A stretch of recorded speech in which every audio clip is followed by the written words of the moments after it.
Muito bem, vamos dar início então ao nosso encontro de estudos para o Livro dos Espíritos desta noite. Hoje é dia 26 de agosto de 2019, uma segunda-feira, 19 horas e 50 minutos. Nós estamos transmitindo o nosso encontro de estudos diretamente da Associação Jauense de Estudos Espíritas, localizada na cidade de Jaú, estado de São Paulo, Brasil. Estão conosco pela internet o Gabriel, o Lurival, a Carla, a Adriana, a Gisele Martins, o José Augusto, a Maria Regina e a Raquel Poloniato. E pelo YouTube, a Bernadette e a Lu Herrera. Todos desejando uma boa noite. Estamos estudando de O Livro dos Espíritos, o livro 2, capítulo 7º, Retorno à Vida Corporal. Na sua última pergunta desse capítulo, a 399, e bastante importante e esclarecedora questão. E acabou de entrar a Maria Clara Zanello. Seja bem-vinda, viu, Maria Clara? É um prazer tê-la conosco. Aliás, é um prazer ter todos vocês conosco aqui, para estudarmos a nossa querida doutrina dos Espíritos. Na questão 399, Kardec pergunta aos Espíritos superiores o seguinte: sendo as vicissitudes da vida corpórea, ao mesmo tempo uma expiação das faltas passadas e provas para o futuro, segue-se que, da natureza dessas vicissitudes, pode induzir-se o gênero da existência anterior? Todos entenderam a pergunta?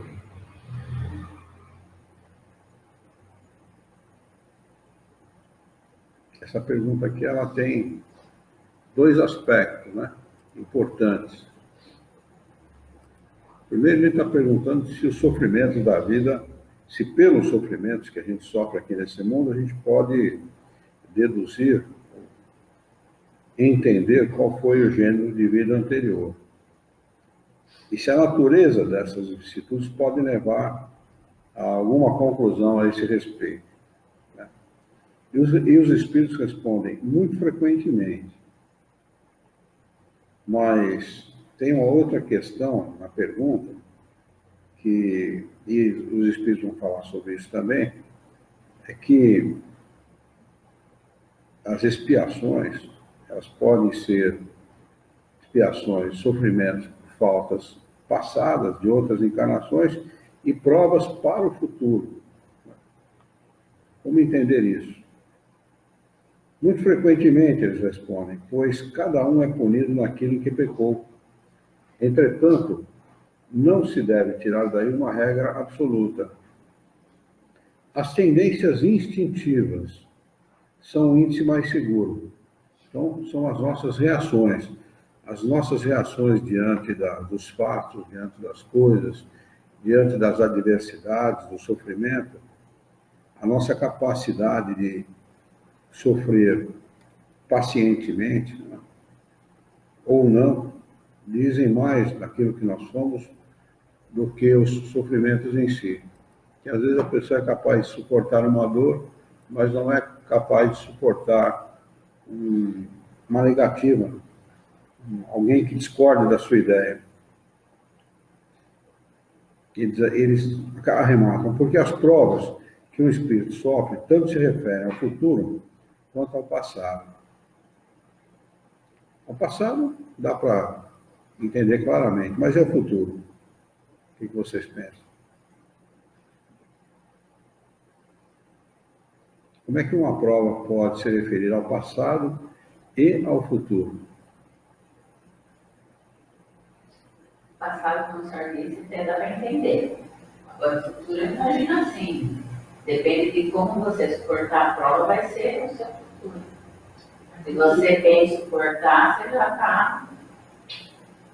Você zera aquilo lá que você veio para provar, né? Então você já vai ter um futuro melhor.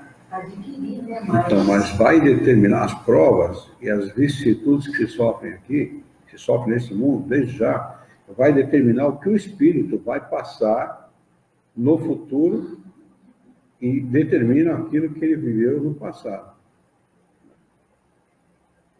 Então, tudo se encadeia, né? hã? Tudo se encadeia, né?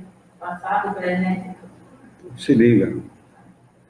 Kardec dá uma explicação maravilhosa para isso.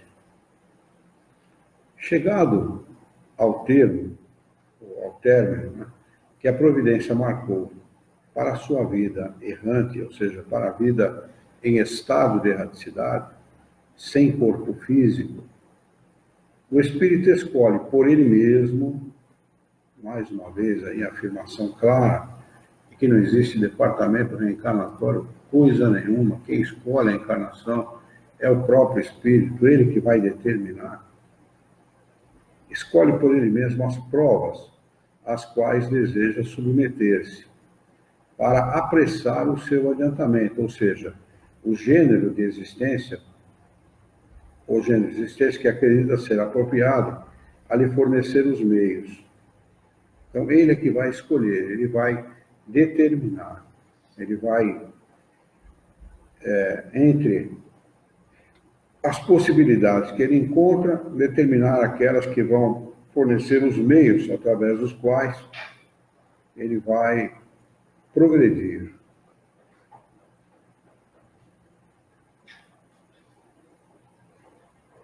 E essas provas estão sempre em relação com as faltas que deve expiar. Se nelas triunfa, ele se eleva. Se sucumbe, tem de recomeçar. Então, é exatamente isso que acontece conosco. Daí a recomendação de que nós nos empenhemos para vencer os problemas da vida, porque, por maiores que possam parecer, se nós não os vencermos, nós vamos ter de recomeçar, o que é bem pior do que passar uma vez só. Ele continua explicando: o espírito goza sempre do seu livre-arbítrio. É uma afirmação clara e objetiva. O espírito goza sempre do seu livre-arbítrio. O livre-arbítrio, além de tudo, é uma lei, não é? É uma lei universal e garante a todos os espíritos o direito de liberdade, de discernimento, de opção, né? De escolha daquilo que ele quer viver, daquilo que ele quer fazer, daquilo que ele deseja ou não fazer, independentemente se ele tem assumido ou não um compromisso com o Criador para passar por essa ou aquela prova. É em virtude dessa liberdade que, no estado de espírito, escolhe as provas da vida corpórea e, no estado de encarnado, delibera o que fará ou não fará. Então, ele escolhe as provas. Chega aqui como encarnado, ele decide se ele vai fazer ou não. Liberdade total, ampla e irrestrita. Né? O espírito tem uma liberdade total, escolhendo entre o bem e o mal. Negar ao homem o livre-arbítrio seria reduzi-lo à condição de máquina. Por isso que o livre-arbítrio é uma lei natural e universal, como todas as leis de Deus. Integrado na vida corpórea, o espírito perde momentaneamente a lembrança de suas existências anteriores. Momentaneamente, porque à noite, durante o sono, nós recobramos essas lembranças. Por isso que é só durante a vida de relação, no momento em que nós estamos utilizando o nosso corpo físico, apenas nesse momento. Então, durante o sono, a gente recobra a lembrança. Como se um véu as ocultasse. Não obstante, tem às vezes uma vaga consciência, e elas podem mesmo lhe ser reveladas em certas circunstâncias. Mas isso não acontece senão pela vontade dos espíritos superiores, que o fazem espontaneamente com um fim útil e jamais para satisfazer uma curiosidade vã. As existências futuras não podem ser reveladas em caso algum, porque dependem da maneira por que se cumpre a existência presente e da escolha ulterior do espírito, ou seja, da escolha que ele virá a fazer. Então, é dessas escolhas que vai depender a sua existência, né? O espírito não vai ser aquilo que Deus quer que ele seja, ou que Jesus quer que ele seja, ou que os espíritos superiores querem que ele seja. Ele vai fazer a escolha. E na dependência dessas escolhas, a vida dele vai se dar em função delas. Eu esqueci. Pessoas que eu sonho, que eu não conheço, são somente de vidas já passadas? Não, pode ser os seus familiares que ficaram em estado de erraticidade no mundo espírita, aguardando o término da sua encarnação. A gente sonha, a gente imagina que não conhece. Mas esses são os nossos verdadeiros amados, porque normalmente parente consanguíneo é mais problema que outra coisa, né? Então, normalmente é isso que acontece. Aqueles que ficam no mundo espírita, normalmente já estão mais adiantados que a gente, e ficam aguardando nós nos adiantarmos para nos reunirmos a eles. Então, vem em sonho nos aconselhar, nos ajudar, nos estimular para o bem, para vencer as nossas dificuldades, as nossas limitações, etc. E a gente imagina que não conhece, né? Mas, às vezes, são muito mais amados que os nossos parentes consanguíneos. Imagino que nunca lembro do que está do moço. Como uma sombra. Não tem corpo, não tem nada. É porque não é para lembrar mesmo. Não tem nada, mas é interessante que tem todo um contexto. O objetivo é não lembrar mesmo. Se lembrar pode interferir, né? Pode causar alguma interferência na sua vida como encarnado, né? Mas normalmente esses espíritos são aqueles que nos dão as melhores orientações, as melhores instruções, o estímulo para a vida, né? Para nós prosseguirmos na vida, etc. O esquecimento das faltas cometidas não é um obstáculo à melhoria do espírito. Por quê? Se ele não tem uma lembrança precisa, o conhecimento que delas teve no estado errante, ou seja, antes de encarnar, sem corpo físico, e o desejo que concebeu de as reparar, guiam-no pela intuição. Então, o espírito, embora esteja encarnado e momentaneamente esquecido das suas encarnações passadas, aquilo que vem de pensamento íntimo mostra para ele o que ele deve e o que ele não deve fazer, né? Ele sabe exatamente o que deve e o que não deve fazer. Às vezes não dá bola, normalmente não dá bola para a consciência, não dá bola para o pensamento íntimo, né? Não, isso é fantasia, estou imaginando essas coisas. Mas normalmente é essa intuição, esse pensamento íntimo que deveria conduzir o espírito. Normalmente lhe dá uns cutucões, empurra. E lhe dá o pensamento de resistir ao mal. Às vezes resiste e às vezes não, às vezes se deixa levar. É mais cômodo, né? Para fazer o errado você não precisa fazer nada, só cruzar os braços. Para fazer o certo que é o problema, né? Uma vez eu trabalhei com um sujeito e ele tinha a vida meia torta e ele perguntou assim, mas por que é tão difícil fazer a coisa certa? Essa foi a pergunta dele. Olha que interessante, né? Quer dizer, o espírito, de certa forma, sabe que ele está caminhando pelo caminho equivocado, pelo caminho errado. Não errado é a gente que utiliza esse termo, né? Pelo caminho que não devia ser o caminho dele, o caminho que não vai levar a nada, pelo contrário, vai levar ele ao sofrimento, né? Não vai levar à felicidade. E sabendo disso, ele fica se questionando, ou seja, pensamento íntimo, a sua consciência lhe acusa, fica lhe acusando. Por que você não faz o certo? Por que você não faz o certo? Por que você não faz o certo? Por que você não caminha pelo caminho direito? Você não está vendo que você está entrando por um caminho equivocado, que você está se destruindo, né? O Norival Tassi entrou também. Seja bem-vindo, Norival. Ele continua explicando. Este pensamento é a voz da consciência, secundada pelos espíritos que o assistem, pelo seu espírito guia, né? Seu espírito guia alimenta e retroalimenta esses pensamentos para ver se o espírito acorda, se o encarnado acorda, né? E muda, dá um outro tom, sentido para a sua própria existência, se ele está no caminho equivocado. Simone Oliveira entrou. Bem-vinda, Simone. Prazer tê-la conosco. Se ele atende às boas inspirações que estes lhe sugerem.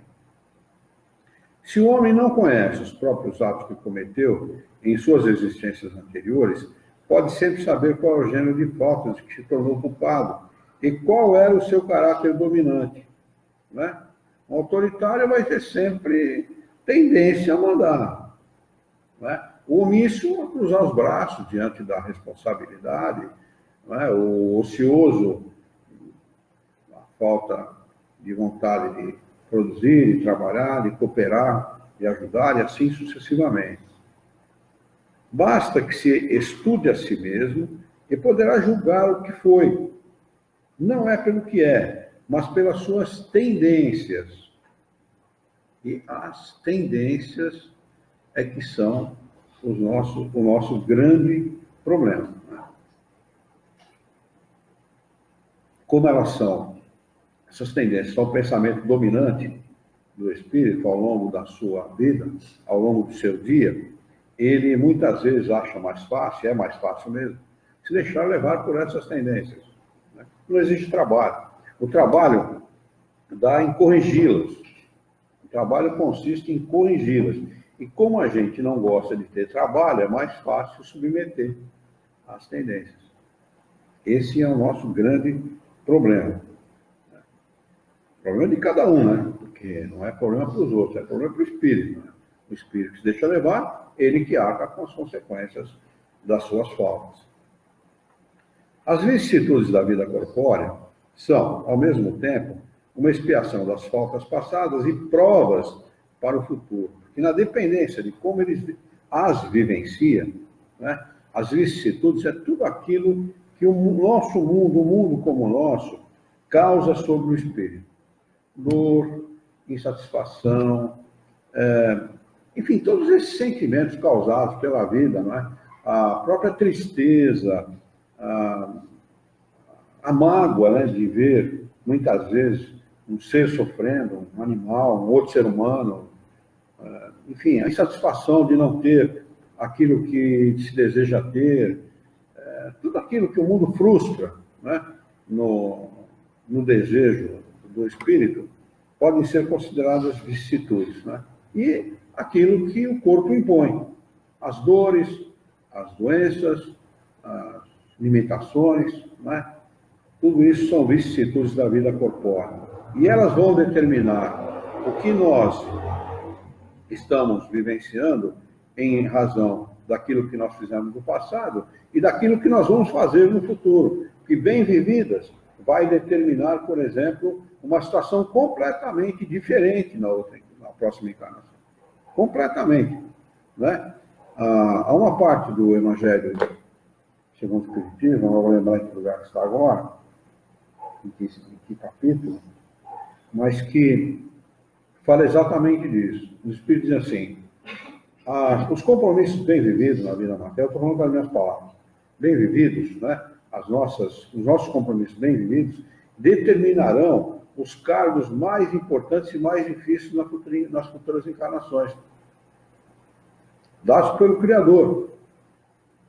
Ele vai colocar esses espíritos que, quanto melhor agem numa encarnação, em cargos mais difíceis em outras, porque ele tem condição de solucionar problemas que os outros não têm. Daí a gente deduz o quê? Que a felicidade não depende da quantidade de problemas que você tem, mas de saber resolvê-los, de saber solucioná-los, né? De ter as ferramentas emocionais, psicológicas e de inteligência para solucionar os problemas com qualidade. Porque à medida em que nós crescemos, que nós progredimos espiritualmente, mais complicada do ponto de vista das responsabilidades será a nossa existência. Né? A gente pode entender também por que os espíritos dizem que o espírito é criado simples e ignorante.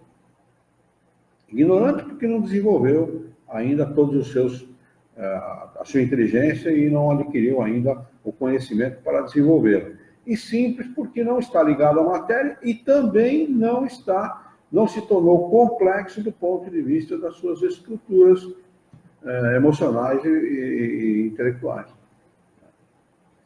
Então, à medida em que ele vai avançando, né, ele vai tornando essa estrutura psicológica, emocional, da inteligência, da moral, desenvolvida. Né? É interessante como Kardec classifica os espíritos, na questão 100 seguinte do livro dos espíritos, né? Da classificação dos espíritos, como espíritos sábios, aqueles espíritos que não são comprometidos com moralidade. Esses espíritos que são ligados à ciência, né? E o cientista, realmente, as pessoas dão muito valor para os cientistas, mas o cientista a gente pode dizer que do ponto de vista social, não do ponto de vista da ciência, mas do ponto de vista social, um inconsequente. Porque ele não está nem aí com ética, com moral, com coisa nenhuma. Absolutamente nada. Ele desenvolve ciência. Para desenvolver ciência, ele não se compromete nem moral, nem eticamente com nada. Absolutamente nada.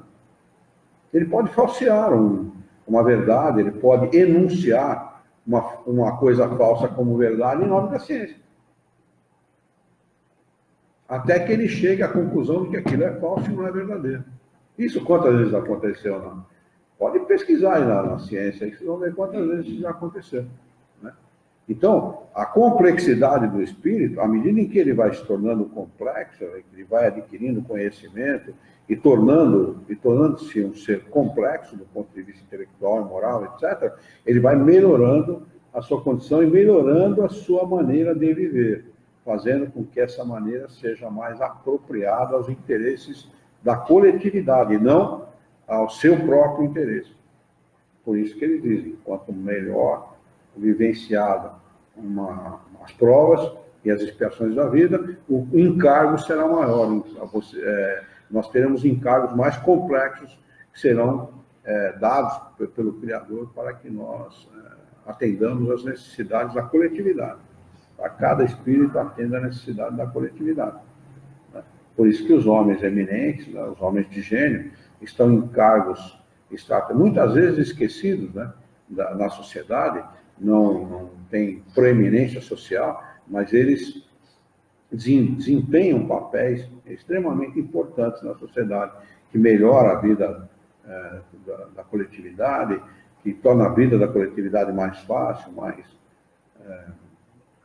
melhor, né, com mais qualidade. Eles nos depuram e nos elevam, se as sofremos com resignação e sem reclamações.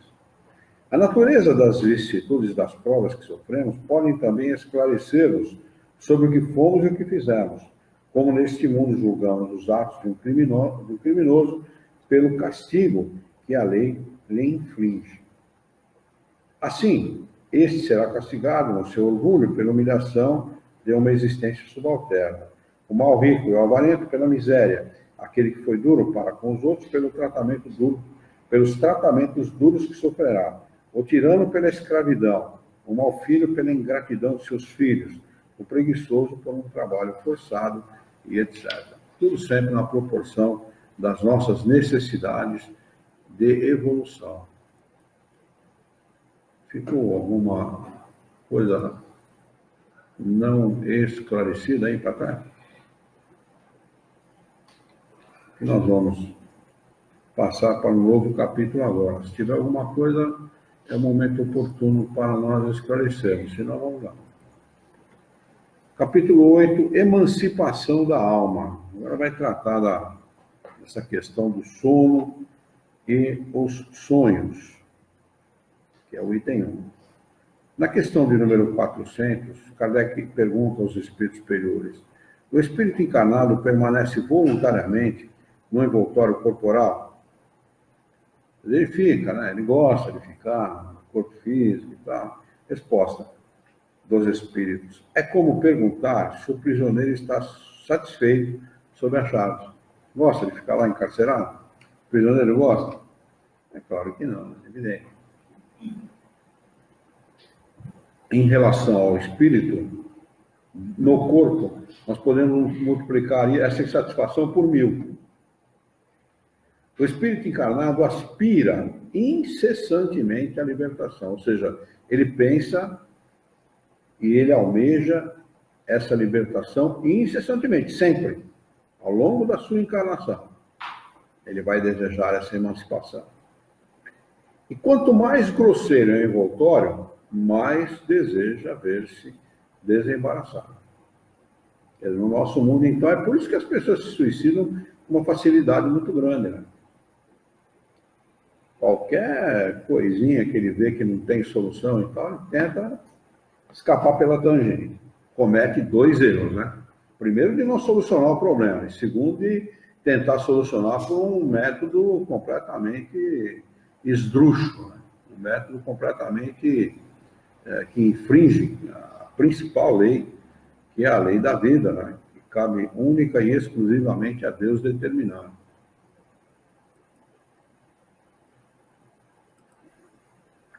Questão de número 401. Durante o sono, a alma repousa com o corpo? Resposta: não.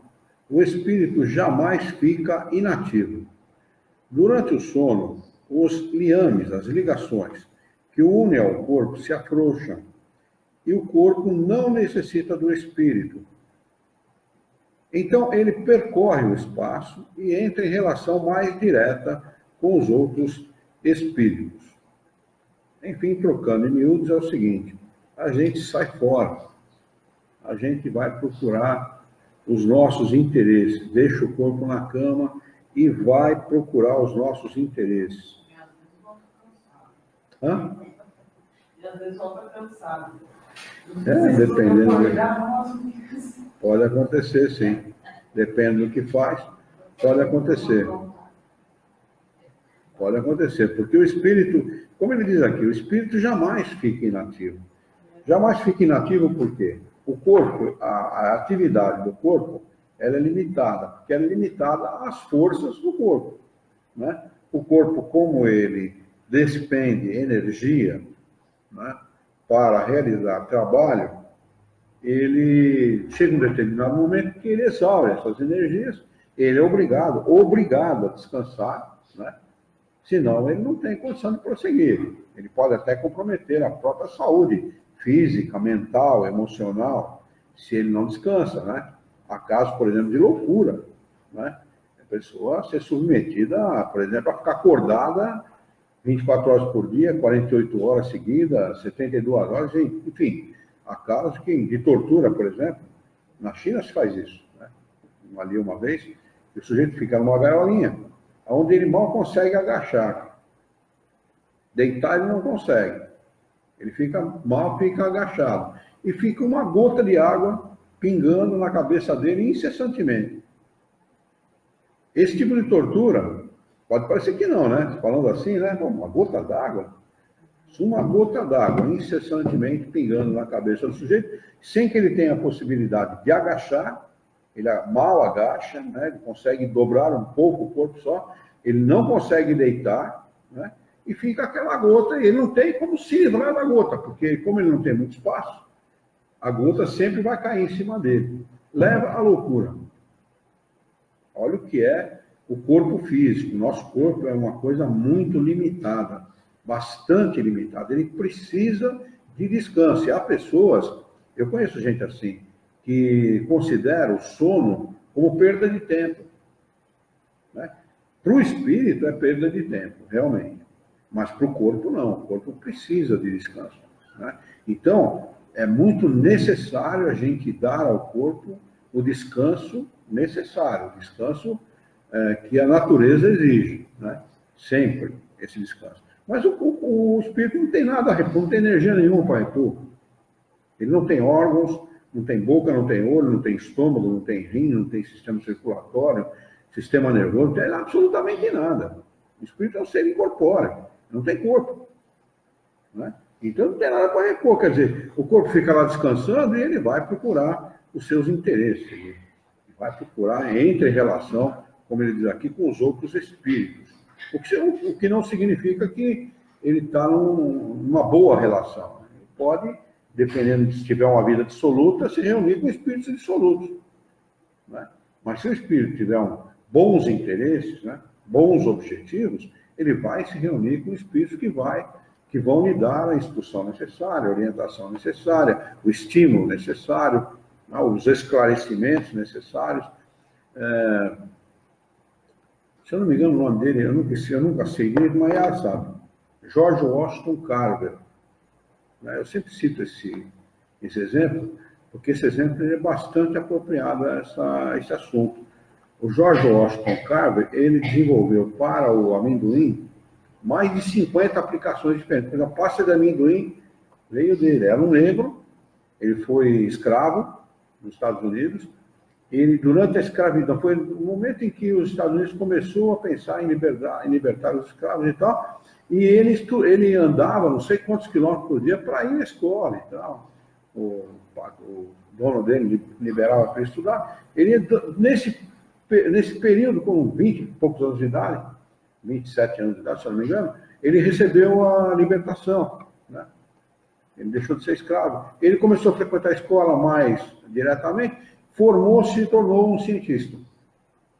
Né? E ele pegou a pasta de amendoim e desenvolveu mais de 50 aplicações diferentes para o amendoim.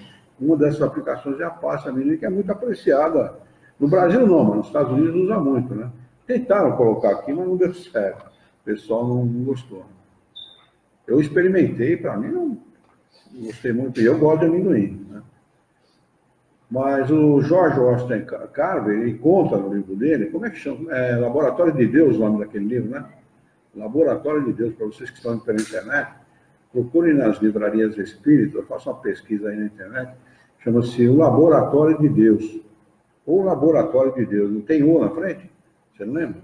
Eu não lembro. Ou é Laboratório de Deus, ou é o Laboratório de Deus. George Washington Carver, conta a vida deste cientista norte-americano, que era um negro, e ele conta no livro que muitas vezes ele dormia com o problema e acordava com a solução. Não é interessante isso? Né? O que significa isso, senão a relação do espírito dele com os espíritos interessados em auxiliá-lo a resolver determinados problemas. Né? Então, fica muito claro, por este exemplo, o que é a nossa vida durante o sono do corpo físico. O espírito não fica perto do corpo, ele sai fora, ele vai procurar os seus interesses. Aliás, a vida dele como espírito, normalmente, muito pouco ou quase nada tem a ver com a vida dele como encarnado. Né? Questão de número 402.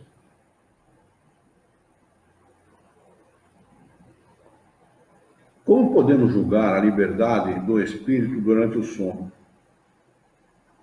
Resposta: pelos sonhos.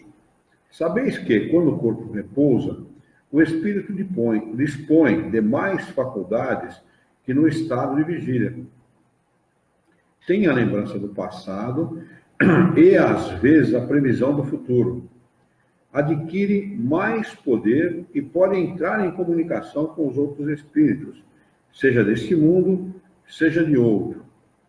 Frequentemente dizes, abre aspas, tive um sonho bizarro, um sonho horrível, mas que não tem nenhuma verossimilhança, ou seja, que não se aproxima em nada da verdade, né? Ou de alguma coisa real. Fecha aspas. E eles dizem, engana-se, é quase sempre uma lembrança de lugares e de coisas que vistes ou que verás numa outra existência ou em outra ocasião. Olha como não tem nada a ver a nossa vida como de espírito, né? Com a nossa vida de encarnado. Ele vai visitar lugares em que ele vai reencarnar. Vê se dá para entender um treco desse. Né? É loucura, pô. Se o espírito soubesse dessas realidades, se ele trouxesse na lembrança para a sua vida de relação esse tipo de realidade, o cara pirava. Por isso que não se lembra de nada, não tem que lembrar mesmo. Né? Interessa para o espírito, mas não para o encarnado. O encarnado tem que viver aquela vidinha que ele vive, aquelas experiências, né? Para que ele possa extrair daquelas experiências o que ele precisa para avançar, né? Mas o espírito não, o espírito tem uma vida, a faculdade é muito, né, ela se amplia, a sua capacidade se amplia, capacidade de locomoção, de visão, de audição, de entendimento, de aprendizagem, amplia tudo, amplia porque ele é espírito, né? Ele não é encarnado, ele está encarnado, ele está no estado de encarnado, né? Mas na realidade ele é um espírito. É o pequeno laboratório de Deus. Hã? O pequeno laboratório. O Pequeno Laboratório de Deus é o nome correto do livro? É Hermínio de Miranda. Hã? Hermínio. Do Hermínio de Miranda? O livro conta, ele não é um livro psicografado, é um livro que conta a história do George Washington Carver, né? Ele não é um livro psicografado, não, ele é um livro espírita. É escrito por um espírita, mas não é um livro psicografado. Muito bem.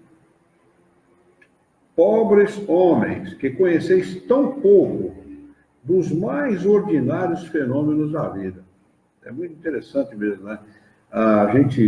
Eu quando era moleque, não sei quem, parente, alguém, comprou um livro chamado Significado dos Sonhos.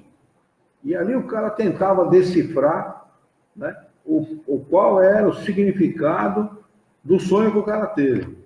Como se o sonho tivesse algum significado para a vida como encarnado. Muito frequentemente não tem. Pode ter, mas muito frequentemente não tem. Ele vai procurar os seus interesses como espírito. Acreditais ser muito sábios, e as coisas mais vulgares vos embaraçam. A esta pergunta de todas as crianças, abre aspas, o que é que fazemos quando dormimos? O que são os sonhos? Fecha aspas. Ficais sem resposta. O sono liberta parcialmente a alma do corpo. Quando o homem dorme, momentaneamente se encontra no estado em que estará de maneira permanente após a morte, ou seja, após a separação do corpo físico. Porque morte não existe, apenas o corpo morre, o espírito desencarna. O espírito que logo se desprende da matéria, ao morrer, os espíritos que logo se desprendem da matéria ao morrerem, tiveram sonhos inteligentes. Olha que interessante, né? Procurou coisas boas, se relacionou com bons espíritos, e ao desencarnar, o desprendimento é mais rápido. Por quê? Qual é a relação? Vocês conseguem imaginar? Os espíritos que tiveram sonhos inteligentes se desprendem mais rapidamente da matéria. Isso a gente pode entender que esse espírito se relacionou com bons espíritos ou não? É a lógica, não é? Se relacionou com bons espíritos, fez boas coisas, trabalhou pelo bem, ou procurou se instruir, etc. E eles se desprendem mais rapidamente da matéria. Bem, esta é uma das respostas, mas a mais evidente, a mais, vamos dizer assim, a mais... É evidente mesmo, não tem outra palavra, a que chamaria mais a atenção, vamos dizer assim, a que coloca mais em evidência o estado do espírito. Primeiro, ele aprendeu a conviver em estado de erraticidade. Sim, você respondeu de outra maneira, é isso mesmo. Ele conhece melhor o mundo espírita. Ele tem um conhecimento mais aprofundado do mundo espírita. Aí as pessoas podem perguntar assim, mas peraí, pô, todo mundo aqui era espírita antes de encarnar. Tá certo. Mas conhecer o mundo espírita depende de evolução, depende de progresso, depende de estudo, depende de conhecimento. Quanto mais o espírito se aprofunda nesse estudo, se aprofunda nesse conhecimento, mais fácil para ele é adentrar o mundo espírita. Mais fácil para ele é adentrar o mundo dos espíritos. A Carmen Cardoso entrou. Bem-vinda, Carmen. Não é? Olha que interessante isso, né? O quanto é importante para a gente, né?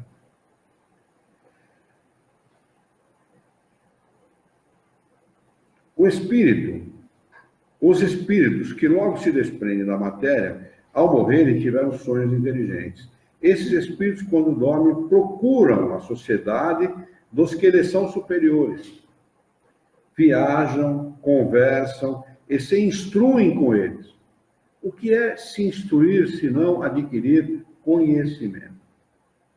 Conhecimento de como vivem os espíritos, o que eles fazem, como eles pensam, como eles agem, né? O que é o mundo espírita, essa sociedade, porque é uma sociedade diferente da nossa.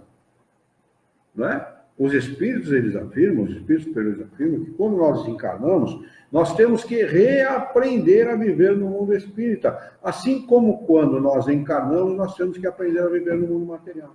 Da mesma maneira. E é um pé naquele lugar aprender a viver aqui.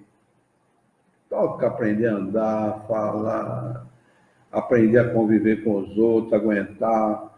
Aí, machucar. Hã? Cair, ralar o pé, quebrar o braço, quebrar o pé. É complicado, né? Mas olha que interessante, os espíritos que logo se desprendem da matéria, ao morrerem, tiveram sonhos inteligentes. Esses espíritos, quando dormem, procuram a sociedade do que lhes são superiores. Quer dizer, ele vai em busca daqueles que lhes são superiores. Ele não é superior, mas ele vai em busca. Ou seja, vai aprender. Né? É a mesma coisa que existe no mundo da jurisprudência um termo que significa rábula. Significa não, o termo é rábula. Já ouviram falar desse termo? Já ouviu, Glaucio? O rábula nada mais é que um advogado sem diploma. Às vezes, com mais conhecimento que o advogado. Vamos dizer, meu pai, mais vale a prática que a gramática. Né? Então, o que significa dizer que este que não tem diploma foi em busca do conhecimento de alguma maneira. Ele buscou conhecimento, ele foi atrás de aprender. Assim somos nós como espíritos. Não somos superiores, é claro, somos espíritos imperfeitos, estamos nesse mundo por conta disso. Por causa dessa situação, por causa dessa maneira de fazer as coisas, por causa do nosso atraso moral e intelectual. Né? Mas se nós trabalharmos no sentido de adquirir esse conhecimento, de adquirir essas instruções e irmos em busca dos espíritos superiores, imagina que nós não vamos aprender. Imaginem, dedicar todas as noites, ao longo de uma vida, porque a gente passa pelo menos 40% da nossa existência dormindo, não é isso? Estatisticamente, se eu não me engano, é isso? Né? Se não for mais, não sei. Mas é pelo menos 40% da nossa existência dormindo. Né? Então,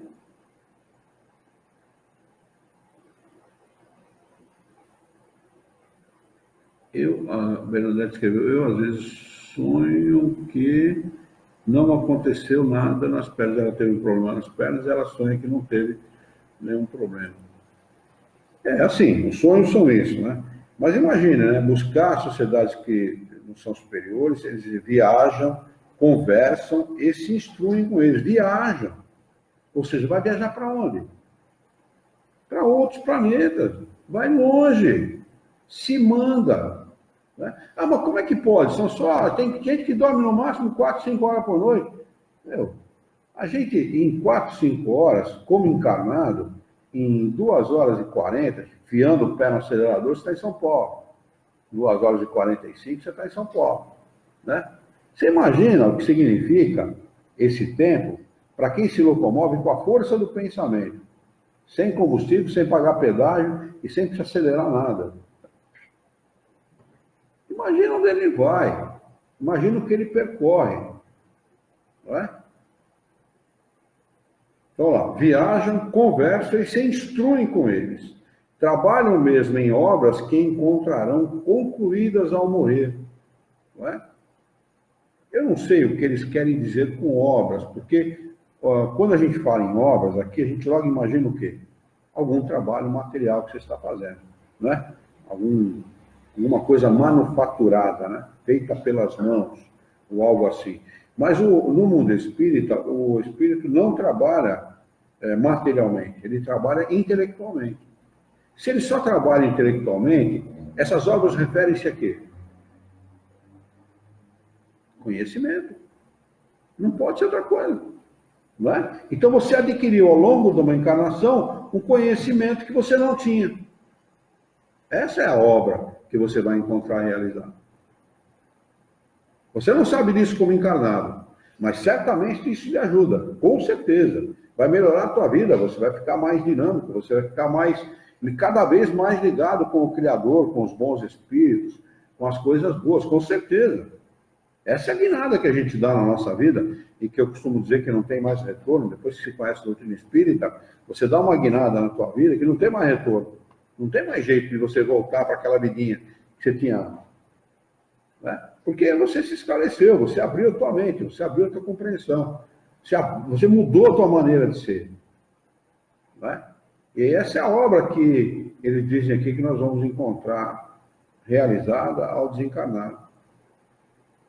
Ele continua respondendo: desses fatos, deveis aprender uma vez mais a não ter medo da morte, pois morreis todos os dias, segundo a expressão de um santo. É a mais pura realidade, né?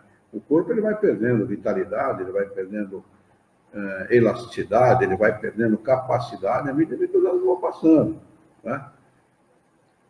Quer dizer, dane-se o corpo, não se interessa o espírito. Eu não quero saber do corpo.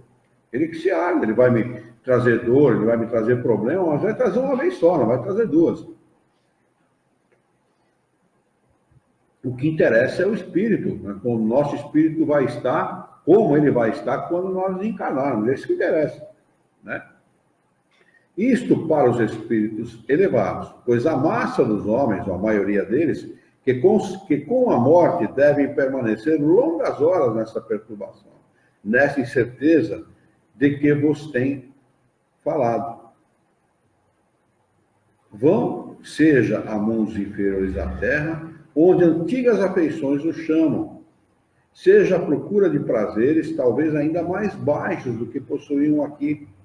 Vão beber doutrinas ainda mais vis, mais ignóbeis, mais nocivas do que as que professam entre vós. É o que engendra, cria a simpatia na terra, e não outra coisa, senão o fato de nos sentirmos, ao acordar, ligados pelo coração àqueles com quem acabamos de passar 8 ou 9 horas de felicidade ou de prazer. Vocês imaginam, né? É por isso que tem gente... Eu vi um imbecil outro dia, um canalha, sem vergonha, me posta o filme de um sujeito tendo uma relação sexual com um bebê de 3 meses de idade.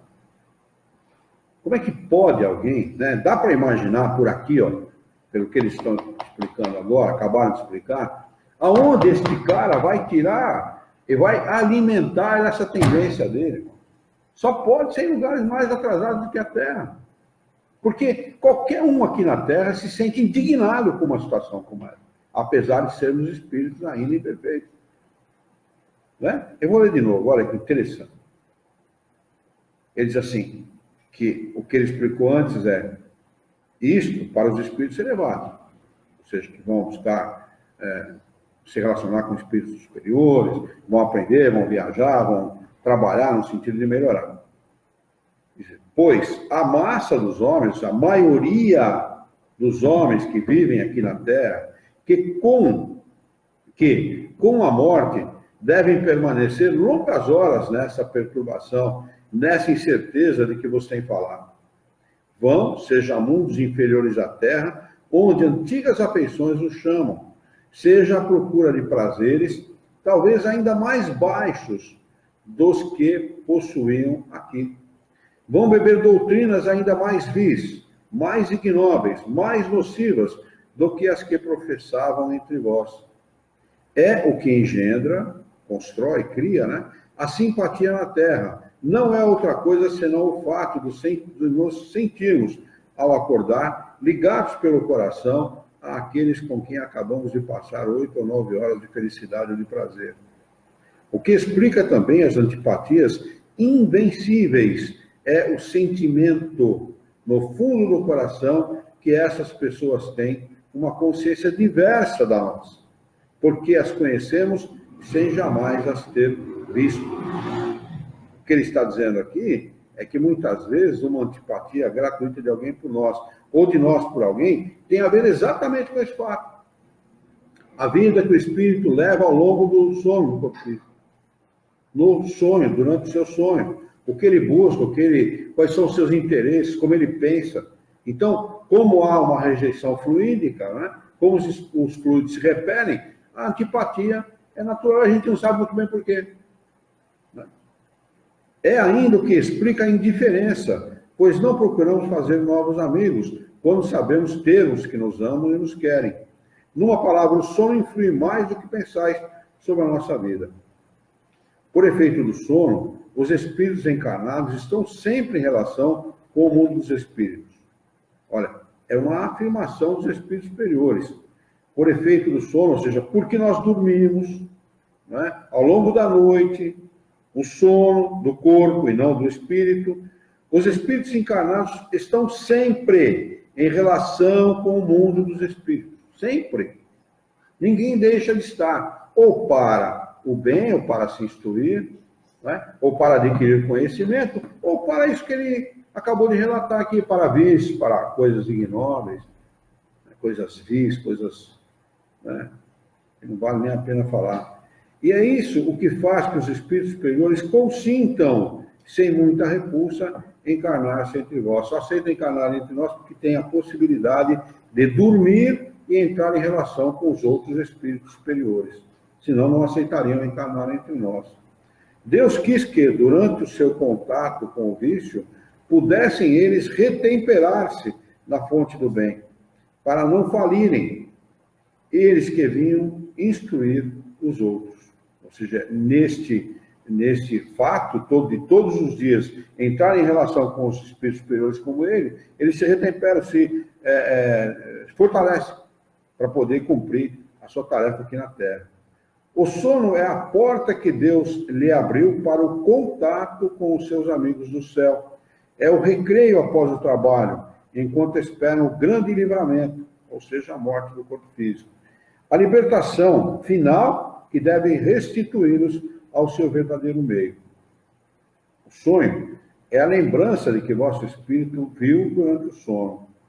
Mas observai que nem sempre sonhais, porque nem sempre vos lembrais daquilo que vistes, ou de tudo que vistes. Isso porque não tendes a vossa alma em todo o seu desenvolvimento. Frequentemente não vos resta mais do que a lembrança da perturbação que acompanha a vossa partida e a vossa volta, a que se junta a lembrança do que fizeste ou do que vos preocupa no estado de vigília. Sem isso, como explicarias esses sonhos absurdos a que estão sujeitos tanto os sábios quanto os simples? Os maus espíritos também se servem dos sonhos para atormentar as almas fracas e pusilânimes. Pusilânime é sinônimo de fraqueza também. De resto, vereis dentro em pouco desenvolver-se uma outra espécie de sonhos, uma espécie tão antiga como a que conheceis, mas que ignorais. O sonho de Joana, o sonho de Jacó, o sonho dos profetas judeus e de alguns indivíduos indianos.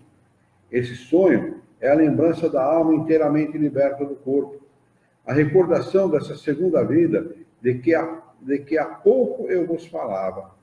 Procurais distinguir bem essas duas espécies de sonhos entre aquelas de que vos lembrardes.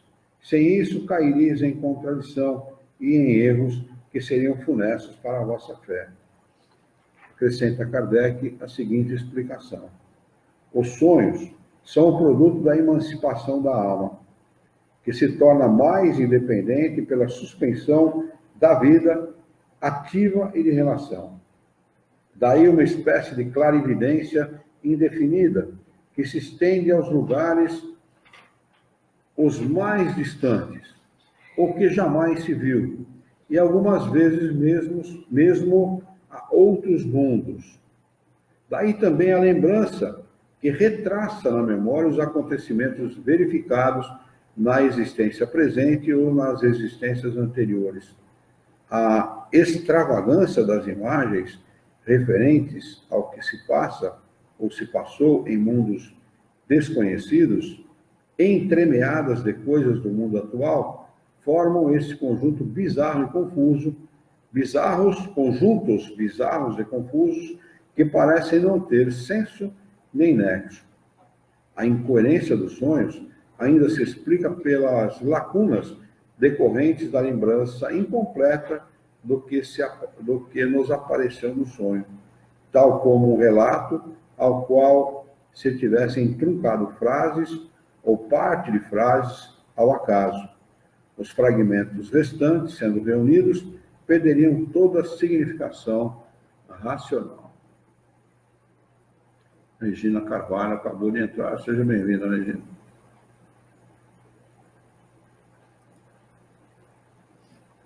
Alguma dúvida a respeito disso que nós acabamos de estudar?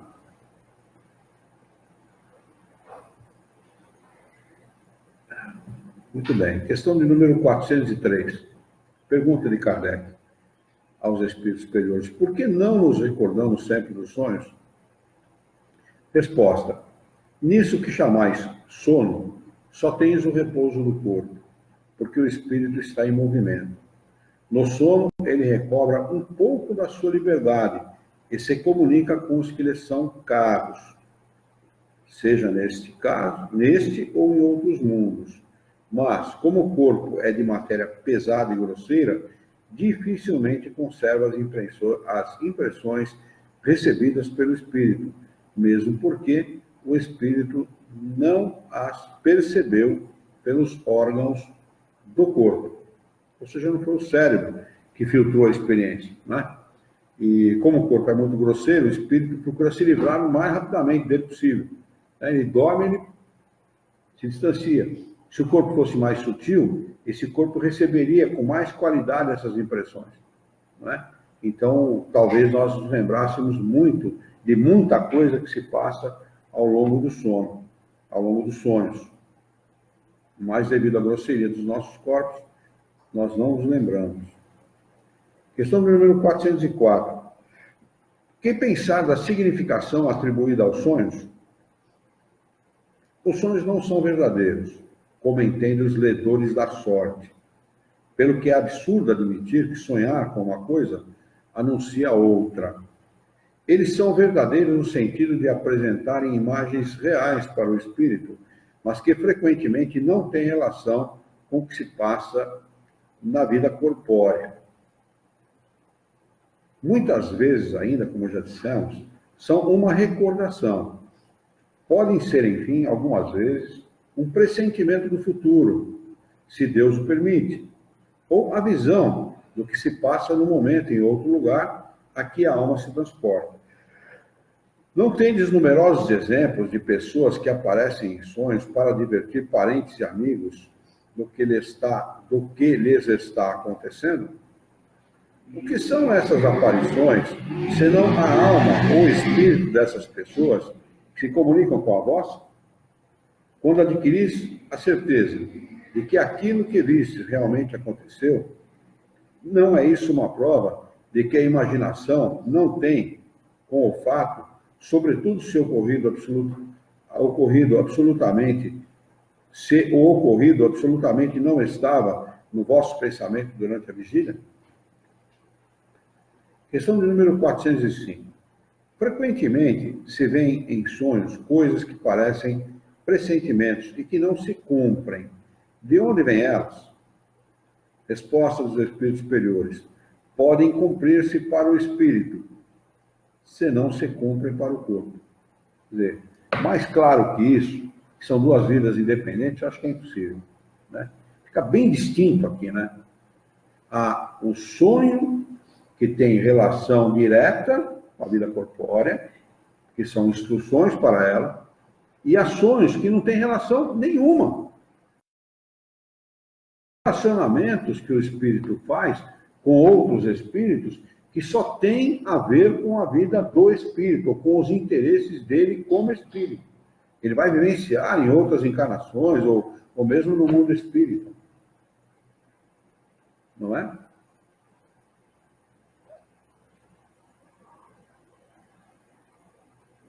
quer dizer que o espírito vê aquilo que deseja, porque vai procurá-lo. Não se deve esquecer que, durante o sono, a alma está sempre mais ou menos sob a influência da matéria, e, por conseguinte, não se afeta jamais completamente das ideias terrenas. Desculpa, não se afasta mais. Não se afasta jamais completamente das ideias terrenas. Disso resulta que as preocupações da vigília podem dar, aquilo que se vê, a aparência do que se deseja ou do que se teme. A isso é o que realmente se pode chamar um efeito da imaginação. Quando se está formalmente preocupado com uma ideia, liga-se a ela tudo o que se vê. A associação que muitas vezes as pessoas fazem, né, entre o sonho e as suas necessidades materiais, ou as preocupações materiais, que é apenas uma relação, né, uma ligação que se faz dessas ideias, mas que absolutamente não tem nada a ver. Questão de número 406. Quando vemos em sonho pessoas vivas que conhecemos perfeitamente praticarem atos que absolutamente não pensam, não é isso um efeito da pura imaginação?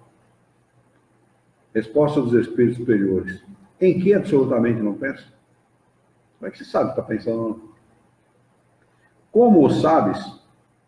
Seus espíritos podem vir visitar o teu, como o teu pode visitar o deles. E nem sempre sabes o que pensam. Além disso, frequentemente aplicais a pessoas que conheceis, e segundo os vossos desejos, aquilo que se passou ou se passa em outras existências. Questão de número 407. É necessário o sono completo para a emancipação do espírito? Resposta: não. O espírito recobra a sua liberdade quando os sentidos se entorpecem. Ele aproveita para se emancipar todos os instantes de descanso que o corpo lhe oferece. Desde que haja prostração das forças vitais, o espírito se desprende. E quanto mais fraco estiver o corpo, mais o espírito estará livre. Acrescenta Kardec o seguinte: é assim que o cochilar, ou um simples entorpecimento dos sentidos, apresenta muitas vezes as mesmas imagens do sonho. Questão de número 408. Parece-nos, às vezes, ouvir em nosso íntimo palavras pronunciadas distintamente e que não têm nenhuma relação com o que nos preocupa. De onde vêm elas?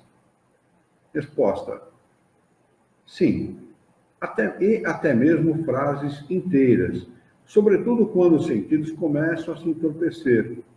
É, às vezes, o fraco elo de um espírito. Desculpa, o fraco eco de um espírito que deseja comunicar-se contigo. Questão de número 409. Muitas vezes, um estado que ainda não é o cochilo, quando temos os olhos fechados, vemos imagens distintas, figuras das quais apanhamos os pormenores mais minuciosos. É um efeito de visão ou de imaginação? Resposta: entorpecido o corpo, o espírito trata de quebrar a sua cadeia. Ele se transporta e vê.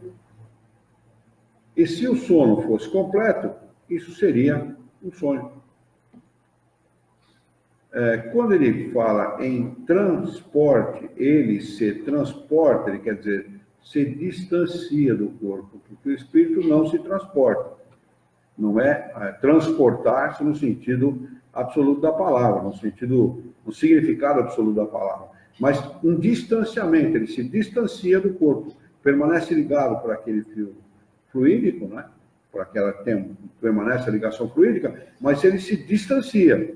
E como para ele não tem distância, como tem para nós, existe para nós, a distância não tem menor significado, porque ele vai muito longe em questão de milésimos, de centésimos de segundos, né? Ou centésimos de milésimos de segundos. Então, ele pode vir aí presenciar alguma coisa, entrar em relação com o espírito, falar alguma coisa, receber alguma informação que ele não sabe bem como decifrar ou por que aconteceu. Mas é em função daquele desprendimento rápido do espírito, né? E ele vai longe.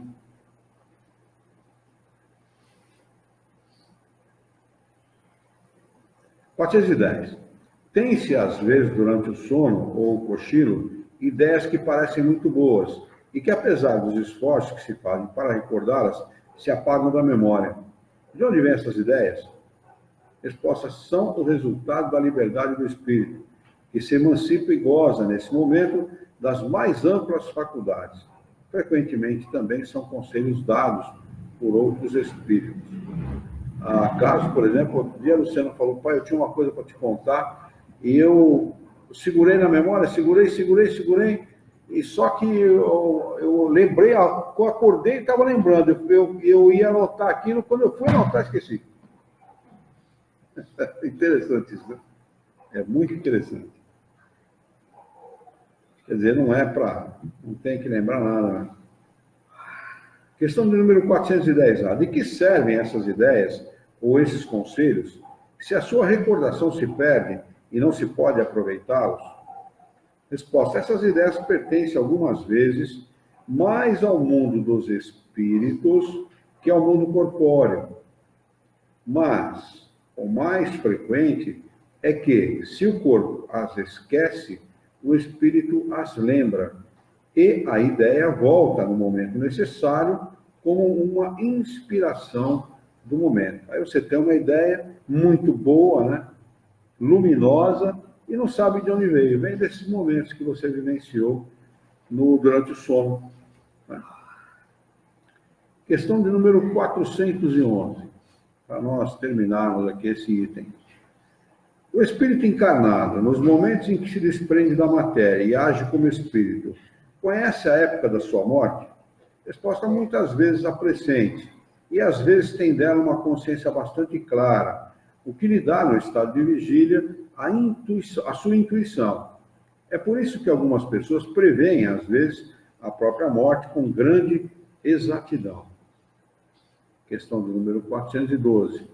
Pergunta: a atividade do espírito durante o repouso ou o sono do corpo pode fatigar a este? Resposta: sim, porque o espírito está ligado ao corpo como o balão cativo ao poste. Ora, da mesma maneira que as sacudidas do balão abalam o poste, a atividade do espírito reage sobre o corpo e pode produzir-lhe fadiga. Está respondido. Está vendo? O que você falou, você acorda cansado, não é à toa. Vamos anotar aqui o número 2, visitas espíritas entre vivos, para a próxima segunda-feira. Hoje é dia 26 de 8 de 19. Alguma pergunta, alguma dúvida? Alguém quer acrescentar alguma coisa?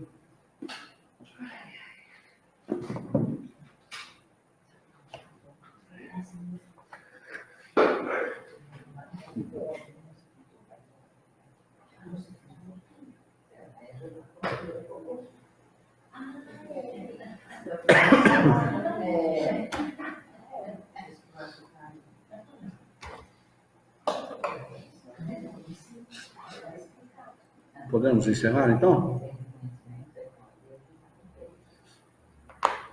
Vamos, então, elevar o nosso pensamento, mentalizar a figura excelsa e amiga de Jesus, nosso mestre, nosso modelo e guia da humanidade, e juntos com Jesus nos dirigir ao Criador, ao Senhor da vida, fonte inesgotável de paz, de amor, de bondade, de misericórdia e justiça, para agradecê-lo muito pela oportunidade de aqui estarmos reunidos em seu nome, para discutirmos as questões propostas pelo Livro dos Espíritos desta noite. Queira a vossa bondade, o vosso amor, a vossa misericórdia, que tenhamos bom ânimo, coragem, determinação, ideias renovadas, alegria de viver e muito entusiasmo para que nós possamos trabalhar, sermos úteis à sociedade em que vivemos e, desta forma, dignificar a vida. Auxilia-nos ainda, Senhor, a honrá-la por um profundo e sincero respeito pelo nosso próximo. Em teu nome, Em nome de Jesus, em nome dos bons espíritos, em nome do nosso diretor espiritual e de sua equipe, nós declaramos encerrado o nosso encontro de estudos esta noite, e que assim seja.